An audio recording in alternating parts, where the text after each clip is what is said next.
आता सगळं banking online व्हायला लागलंय, हातातल्या कार्डवर सगळं व्हायला लागलंय, तर मुळात बँकेत स्टाफची तेवढी गरज उरली आहे का?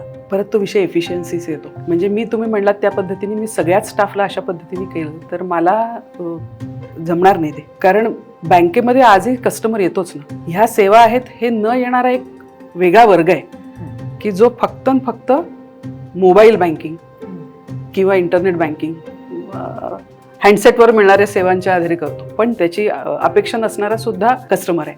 त्यामुळे मला बँकांमध्ये तो स्टाफ असायलाच लागतो.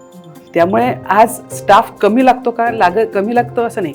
फ्रंट ऑफिस आणि बॅक ऑफिस हे जे कामात जरा बदल झालेला आहे, त्याच्यामध्ये फ्रंट ऑफिसला माझ्याकडे काम कमी असेल कारण येणारा कस्टमर ओघ कमी झाला, ज्याला आम्ही असं म्हणायचो की वॉकिंग कस्टमर. पण फ्रंट ऑफिसला कमी झालं असेल तरी हे जे तंत्रज्ञानाच्या सहाय्याने येणारी अकाउंटिंग आहे ते हाताळणारा मला बॅक ऑफिसचा स्टाफ लागतोच. म्हणजे मला अकाउंटिंग एंट्रीज ज्या करायच्या आहेत त्या अकाउंटिंग एंट्रीज करणं, त्याच्यासाठी सपोर्ट देणं, यासाठी म्हणून मला तो स्टाफ लागतोच.